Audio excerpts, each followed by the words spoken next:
नमस्कार, मैं रवीश कुमार। जुबिन गर्ग को केवल या अली वाले गाने तक सीमित नहीं किया जा सकता है। अगर आप असम के जनजीवन में महलों से लेकर फुटपाथों पर जुबिन की मौजूदगी का मूल्यांकन करेंगे तो मनोरंजन, समाज और राजनीति की समझ बदल जाएगी।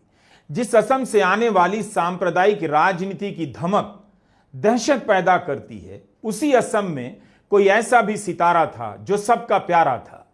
आप जुबिन को असम की अंतरधारा कह सकते हैं, एक ऐसी अंतरधारा जो असम में एक नई जीवन धारा गढ़ रही थी, जो धर्म, भाषा और जाति के नाम पर नफरती तलवारों से लहूलुहान जनता के जख्मों को सीते चलती है। जुबिन के नहीं रहने के बाद अब वो अंतरधारा ऊपर आ गई है, सतह पर उनके अंतिम दर्शन के लिए उमड़े जन सैलाब का रूप ले चुकी है। अफसोस कि हिंदी प्रदेशों की जनता असम की इस अंतरधारा को, हमारे समय की इतनी बड़ी सांस्कृतिक राजनीतिक परिघटना को समय से नहीं जान सकी, अनजान रही। इससे मैं भी अनजान था, लेकिन अब नहीं हूं। और आप दर्शक भी इस वीडियो के बाद जुबिन के बारे में अनजान नहीं रहेंगे। जुबिन के बारे में पढ़ते हुए यह समझ में आ गया कि वे केवल गायक नहीं थे, शिल्पकार थे, जो भाषा और धर्म, हर तरह के विभाजन के पार जाकर एक नए असम की रचना कर रहे थे।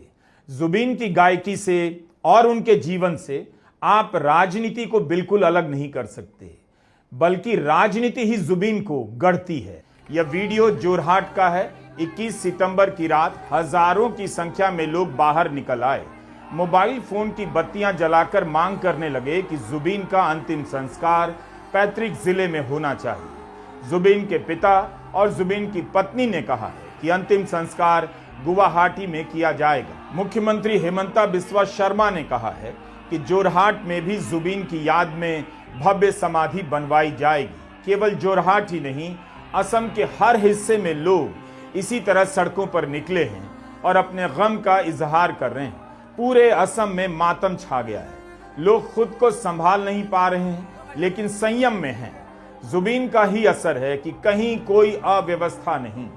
आप जो भी देख रहे हैं वो जुबिन की केवल लोकप्रियता नहीं है, बल्कि उन तमाम मुद्दों पर उनका खुलकर बोलना है, उनकी सोच का असर है, उनके साहस के प्रति जनता का नमन है। असम 3 दिनों से शोक में डूबा है। शहर के शहर में सन्नाटा पसरा है, दुकानें बंद हैं, जनजीवन ठप है।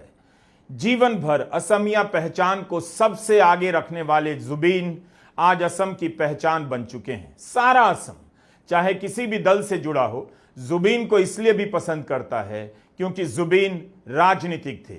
उन्होंने राजनीति से भी लोहा लिया, राजनीतिक मामलों में टिप्पणियां की। 19 सितंबर को सिंगापुर में जुबिन गर्ग का निधन हुआ। इस खबर को आम लोग अभी तक स्वीकार नहीं कर पाए हैं। यह उनके लिए बहुत बड़ा सदमा है। लोग लिख रहे हैं जैसे उनके जीवन से जान चली गई हो, जुबान चली गई हो।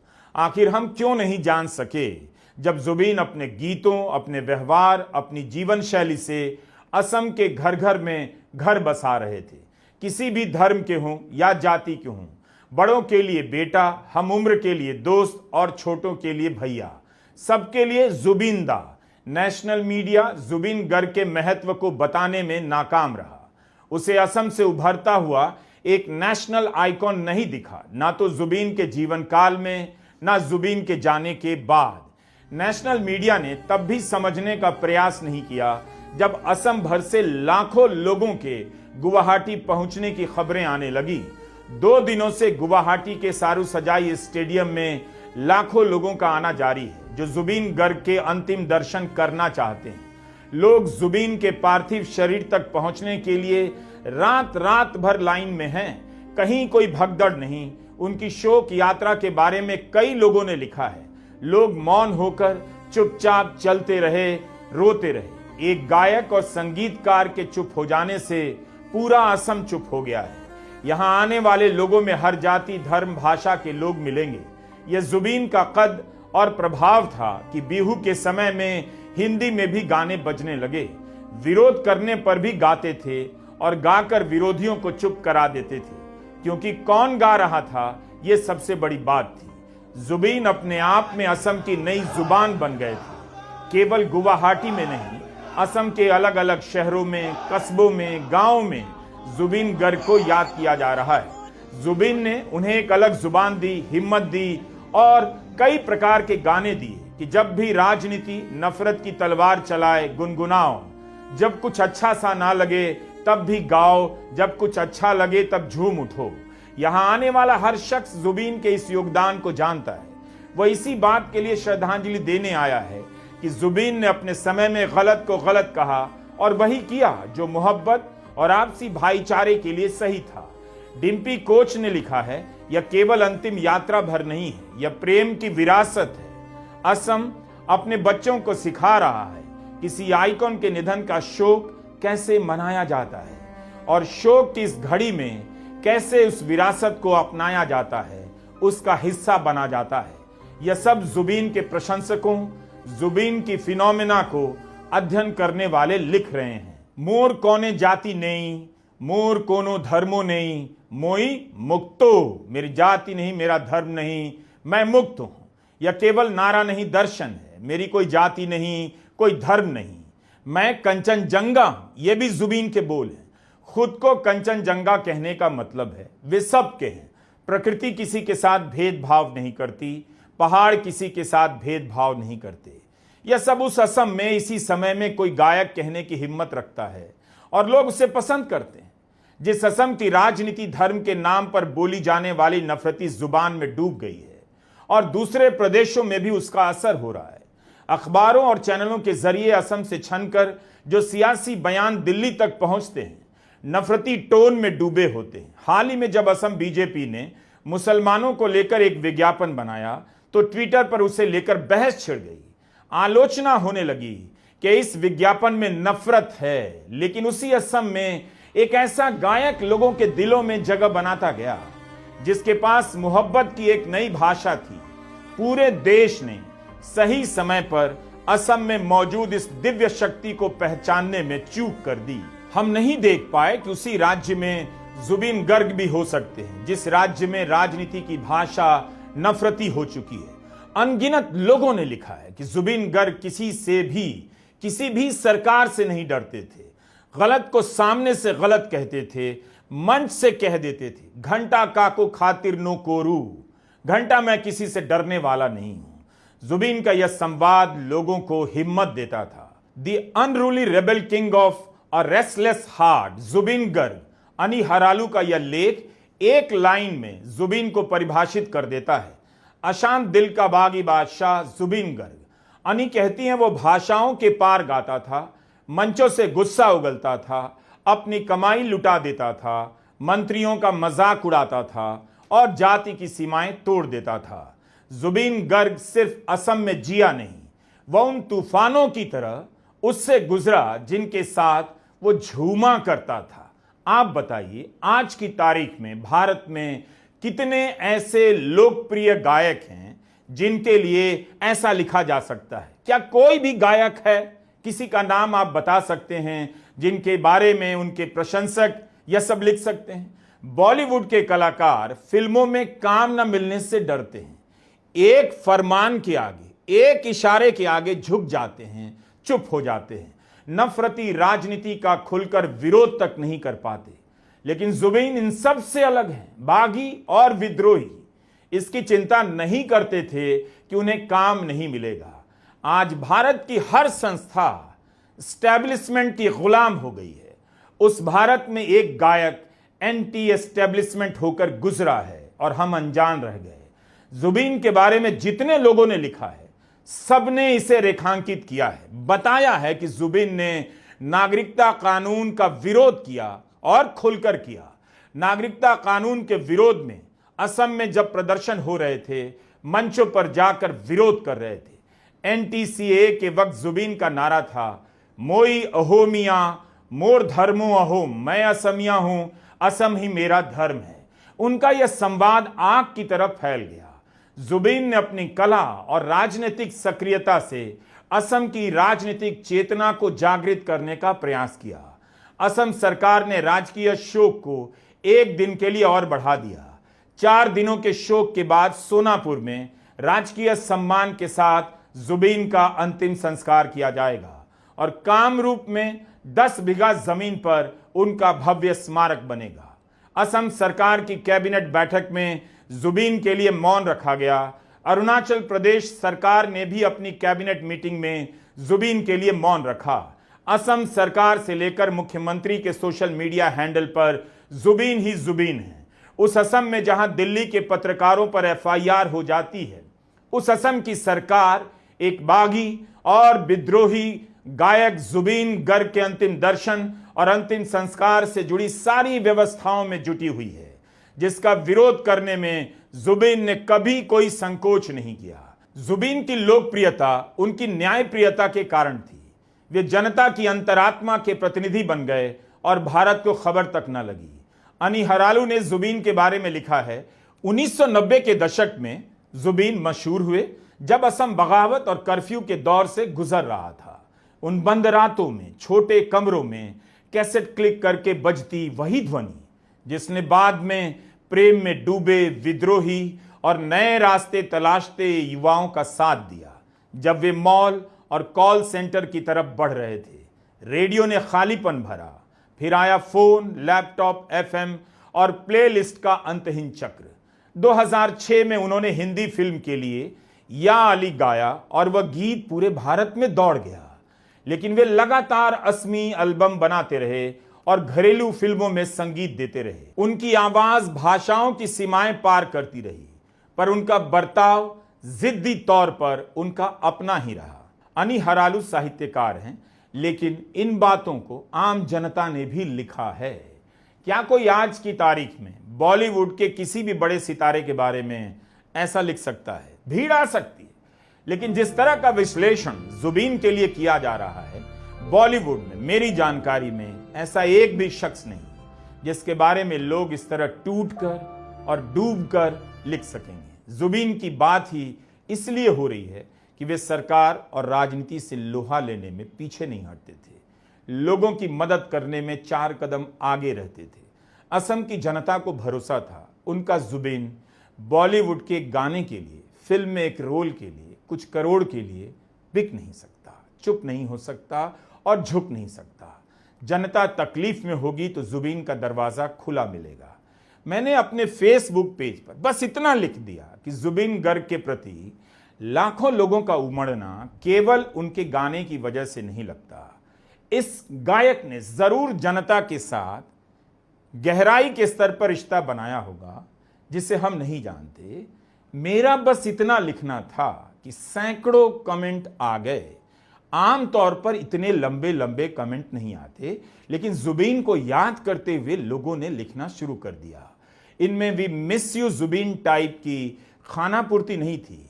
कमेंट पढ़कर लगा कि लोगों के पास जुबीन के बारे में कहने के लिए कितना कुछ है। उनकी बात न पूरी हो पा रही है, न खत्म होना चाहती है। किसी ने नहीं लिखा कि मेरे पास शब्द नहीं है, सबने शब्दों और वाक्यों से ज्यादा लिखा। मैंने इस तरह की समृद्ध टिप्पणियां किसी की अंतिम विदाई के वक्त नहीं देखी, केवल जुबीन की विदाई के वक्त देख रहा हूं। अनवर आलम अंसारी ने मेरे फेसबुक पेज पर लिखा है, जुबीन का योगदान संगीत के पार था। वह नशा विरोधी अभियान चलाते थे, बाढ़ राहत में कूद पड़ते थे, युवाओं को जगाते थे। जीवन संग्राम लोराई जिकीबा लागिबो, मतलब जीवन एक संघर्ष है, हम इस लड़ाई को जीतेंगे। मेरे बोलने में कुछ त्रुटि रह गई हो तो माफ कीजिएगा। कुंजन केसरी ने लिखा है, मैं इस समय गुवाहाटी में हूं, जो देख रहा हूं वह शब्दों के पार है। हर गली हर सड़क लोगों से भर गई है, जिनके हाथ में मोमबत्तियां हैं, जो जुबीन के गीत गा रहे हैं। हर उम्र के लोग हैं। असम आज देश को सिखा रहा है कि अपने कलाकार को कैसे प्यार किया जाता है, सम्मान कैसे दिया जाता है। राजू कालिता ने लिखा है कि जुबीन ने असमिया समुदाय को बता दिया कि अगर कोई दुनिया पर राज करना चाहता है तो जुबीन की तरह गाओ। जुबीन उस रिक्शा चालक की तरह थे जिन्होंने अपने रिक्शे पर सबको बिठाया। नयन मणि डेका ने लिखा है, जुबीन के गाने असमिया लोगों की रगों में दौड़ते हैं, वह हमारे खून में शामिल हैं। वे किसी से डरे नहीं, किसी भी पार्टी किसी भी नेता को फटकार सकते थे। उल्फा का आदेश था कि कोई भी हिंदी या बांग्ला गाना नहीं गाए, लेकिन जुबीन ने यह मानने से इनकार कर दिया, कह दिया जो करना है कर लो, उल्फा ने धमकी दी गोली मार देंगे, तो जुबीन ने कह दिया मैं भी तुम्हें गोली मार दूंगा। जुबीन ने हिंदी में भी बिहू के गीत गाए। मीडिया रिपोर्ट के अनुसार उल्फा ने भी जुबीन को श्रद्धांजलि दी है। ऐसे लोग सार्वजनिक जीवन में कम आते हैं। जुबीन गर्ग के बारे में मैं रविवार से पहले नहीं जानता था। रविवार की शाम इसी में बिता दी कि जुबीन गर्ग असम और पूर्वोत्तर की जनता के लिए क्या हैं, क्यों हैं। मुझे इस बात का अफसोस है कि दिलों को जोड़ने वाला यह सिपाही भारत के लोकतंत्र की जड़ों में कितना खाद पानी डाल गया और पता भी नहीं चला। जुबीन ने संस्कृति को राजनीतिक ऊंचाई दी और राजनीति को सांस्कृतिक जुबान। जुबीन के लिए भारत रत्न की मांग हो रही है, लेकिन असम की जनता ने जो उसे दिया है उसके आगे कोई भी सरकारी घोषणा कम पड़ जाएगी। कौन ऐसा गायक है जो आज की तारीख में कहने की हिम्मत रखता हो कि उन जैसा मत बनो, समाजवादी बनो, मैं समाजवादी हूं।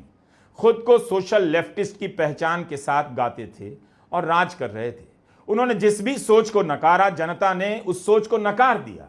केवल सरकार का विरोध नहीं किया, जनता की सोच को भी ललकारा, उसे भी नए सिरे से सोचने के लिए मजबूर कर दिया। अनि हरालू की यह पंक्ति खासकर पढ़ना चाहता हूं। वह असम के turn of the century Jim Morrison थे, बागी जिन्हें भरपूर प्यार मिला और जो हमेशा विरोध के लिए तैयार थे। कोई जुबीन को बॉब डिलन लिख रहा है तो कोई जिम मॉरिसन। जुबीन के कारण कई सारे महान गायक भी याद किए जा रहे हैं। असम की सड़कों पर उनका नाम भी घूम रहा है। कोई बता रहा है कि जुबीन का नाम जुबीन मेहता के नाम पर रखा गया। कोई भूपेन हजारिका से तुलना कर रहा है। लेकिन सच यही है, जब कोई कलाकार इस स्तर पर लोगों के बीच मकबूल होता है तो वो अपनी कला की मौलिकता के कारण होता है, इसलिए नहीं क्योंकि वो लोगों को किसी और की याद दिलाता है या किसी की कमी पूरी करता है। जुबीन के बारे में लोग याद कर रहे हैं कि आम लोगों के बीच खुलेआम घुमा करते थे, सबके गले लग जाते थे, सबको गले लगा लेते थे। लाखों लोगों के पास उनके साथ की तस्वीरें हैं। सबने उन्हें बिना ताम झाम के लोगों की मदद करते देखा है। कोई लिख रहा है कि जुबीन ने उनकी निजी रूप से सहायता की, किसी की पीएचडी के रिसर्च में अपना योगदान दिया, हिसाब नहीं कितनों की पढ़ाई और दवाई का खर्चा उठाया, जो भी कमाया लोगों को लौटा दिया। जुबीन ने कितने गाने गाए इसका हिसाब नहीं। किसी ने गानों की संख्या 36,000 बताई है, किसी ने 38,000, तो कोई 40,000 से भी ज्यादा बता रहा है। इतने हजार गानों का रिकॉर्ड जिसके नाम हो, आप उसे केवल गानों में नहीं ढूंढ सकते। 30 साल के लंबे करियर के बाद भी उनके गाने लोगों के बीच जबरदस्त हिट हैं। स्पॉटिफाई पर उन्हें हर महीने करीब 25 लाख लोग सुनते हैं। नौजवान फैन उनके हाल के गानों को याद कर रहे हैं।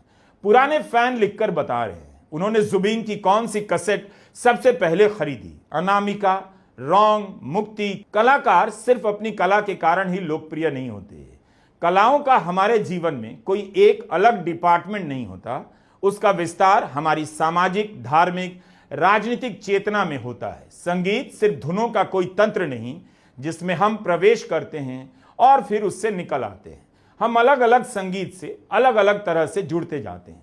आज लोग जुबीन को याद करते हुए असम आंदोलन को याद कर रहे हैं, उल्फा के समय को याद कर रहे हैं, सीएए प्रदर्शनों की बात कर रहे हैं।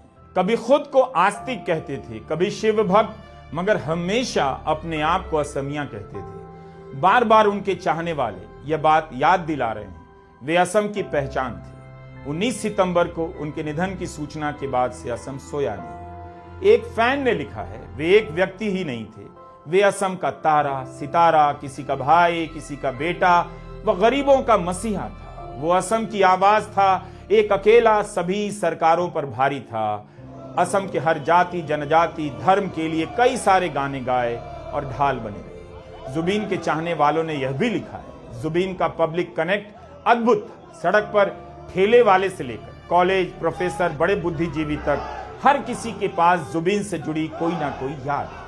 आज असम के ज्यादातर शहरों में स्कूल कॉलेज बंद हैं, ऑफिस में लोग काम नहीं कर पा रहे। हर वर्ग, हर जाति, स्त्री पुरुष सभी शोकाकुल हैं। अखबारों से लेकर जनचर्चा तक सिर्फ जुबीन ही जुबीन छाए हुए।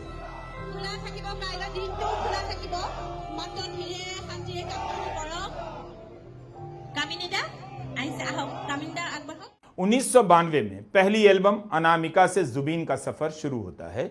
मुंबई भी जाते हैं, बॉलीवुड में कुछ बेहद मशहूर गाने गाते हैं, लेकिन कुछ समय बाद असम लौट आए।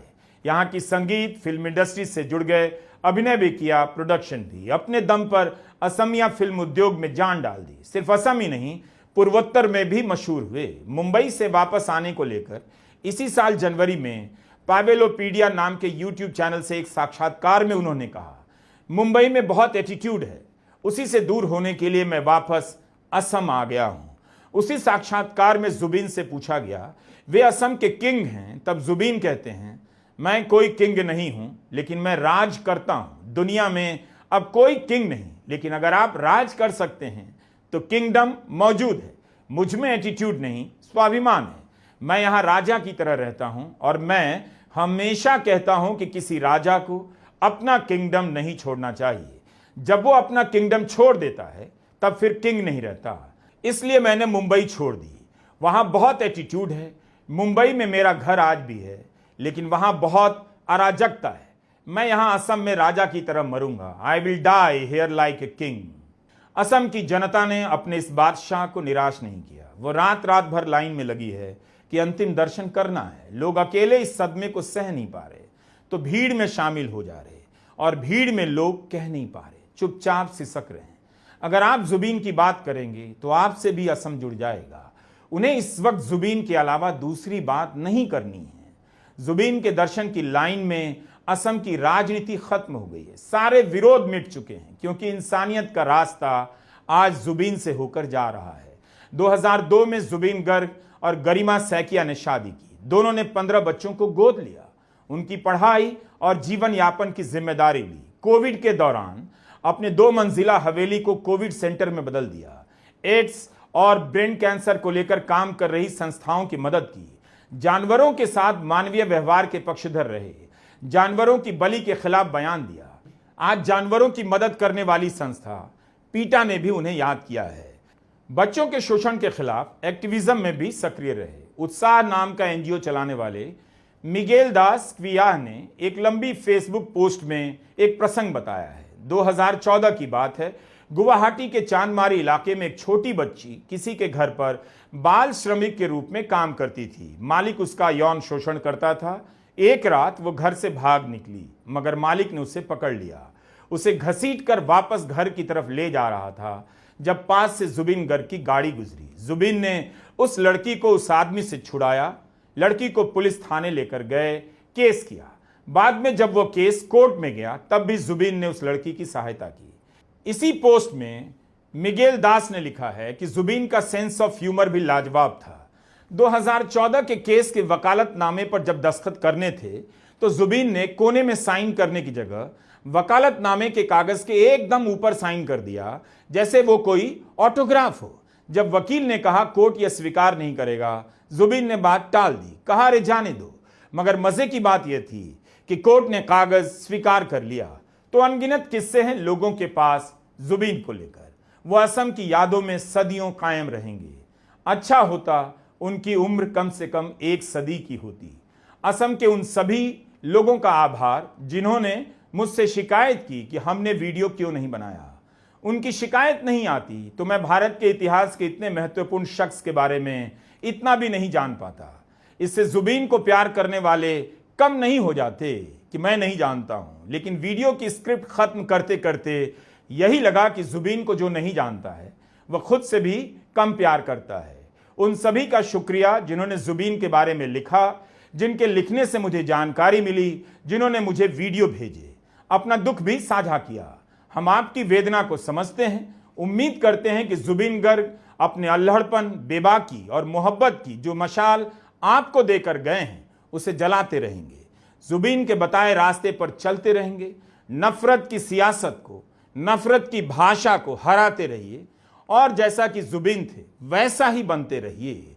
हर गलत का विरोध करते रहिए। असम और पूर्वोत्तर इस समय शोक में डूबा हुआ है। 23 सितंबर को अंतिम संस्कार के वक्त एक एक लम्हा असम और पूर्वोत्तर के लोगों पर भारी पड़ने वाला है। हमारी यही प्रार्थना है कि जुबीन के परिवार और असम और पूर्वोत्तर के लोगों को इस दुख का सामना करने की शक्ति मिले। नमस्कार, मैं रवीश कुमार।